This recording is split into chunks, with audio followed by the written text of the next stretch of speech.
গৌৰৱ গগৈক ভয় খাইছে নেকি বিজেপিয়ে? গৌৰৱ গগৈক লৈ চিন্তা বাঢ়িছে নেকি বিজেপিৰ ভিতৰ চৰাত?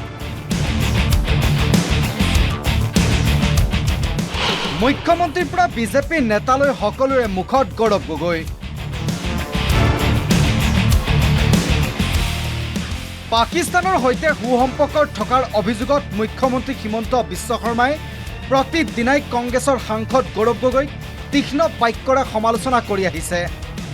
ছেপ্টেম্বৰ মাহত গৌৰৱ গগৈৰ সৈতে পাকিস্তানৰ সম্পৰ্ক ৰাজহুৱা কৰাৰ হুংকাৰ দি আহিছিল মুখ্যমন্ত্ৰীয়ে।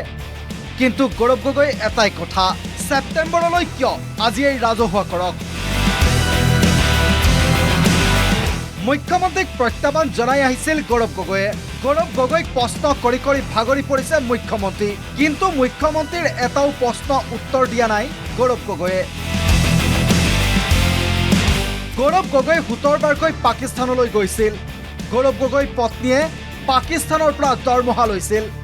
গৌৰৱ গগৈৰ সন্তানে কিয় ভাৰতীয় নাগৰিকত্ব লোৱা নাই সেই কথাও স্পষ্ট কৰিবলৈ দাবী জনাই আহিছিল মুখ্যমন্ত্ৰী হিমন্ত বিশ্ব শৰ্মাই। কিন্তু মুখ্যমন্ত্ৰীৰ এইসমূহ প্ৰশ্নৰ বিপৰীতে মৌনতা অৱলম্বন কৰি আহিছে গৌৰৱ গগৈয়ে। সাংসদ গৌৰৱ গগৈৰ সন্তানে কিয় ভাৰতীয় নাগৰিকত্ব লোৱা নাই? গৌৰৱ গগৈৰ সন্তান বিদেশী নাগৰিক। মুখ্যমন্ত্ৰীৰ সুৰতে সুৰ মিলাইছে মন্ত্ৰী পীযুষ হাজৰিকা আৰু জয়ন্ত মল্ল বৰুৱাইও। গৌৰৱ গগৈয়ে কিয় এই কথা স্পষ্ট কৰিবলৈ ভয় খাইছে? সাংসদগৰাকীৰ সন্তানে বিদেশী নাগৰিকত্ব লোৱাটো দুৰ্ভাগ্যজনক। গৌৰৱ গগৈৰ সন্তানে ভাৰতত জন্মলৈ গ্ৰহণ কৰিছে ব্ৰিটিছ নাগৰিকত্ব।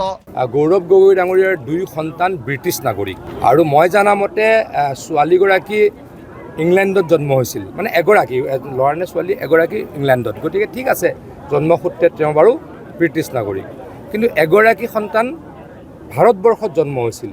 আৰু মই শুনিছোঁহে তেওঁ বোলে সেই ভাৰতীয় পাছপৰ্ট বা ভাৰতীয় চিটিজেনশ্বিপ ত্যাগ কৰি ব্ৰিটিছ চিটিজেনশ্বিপ লৈছে।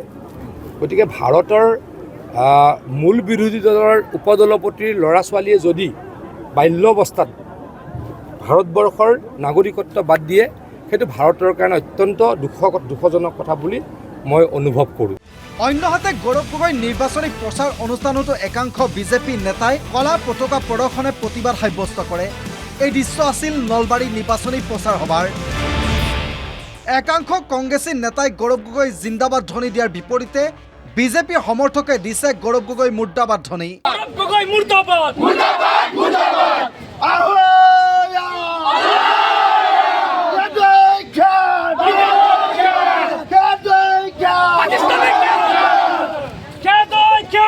নলবাৰীত গৌৰৱ গগৈৰ সন্মুখত কলা পতাকা লৈ এনেদৰে প্ৰতিবাদ কৰা সন্দৰ্ভত মন্তব্য প্ৰকাশ কৰিছে মন্ত্ৰী জয়ন্ত মল্ল বৰুৱাই।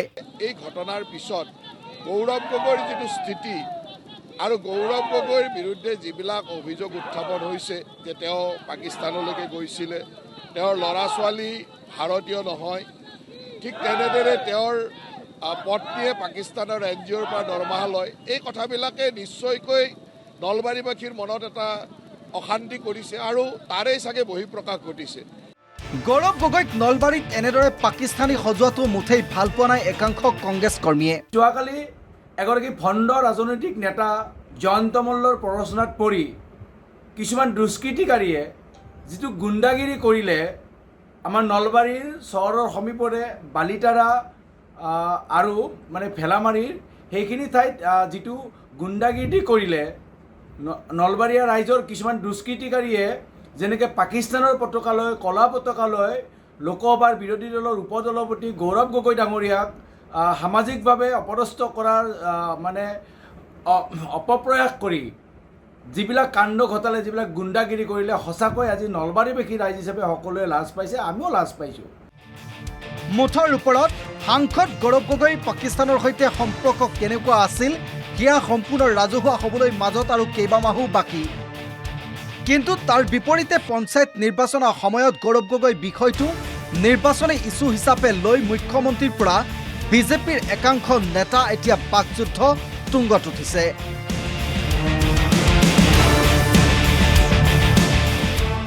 News desk report, the news plus.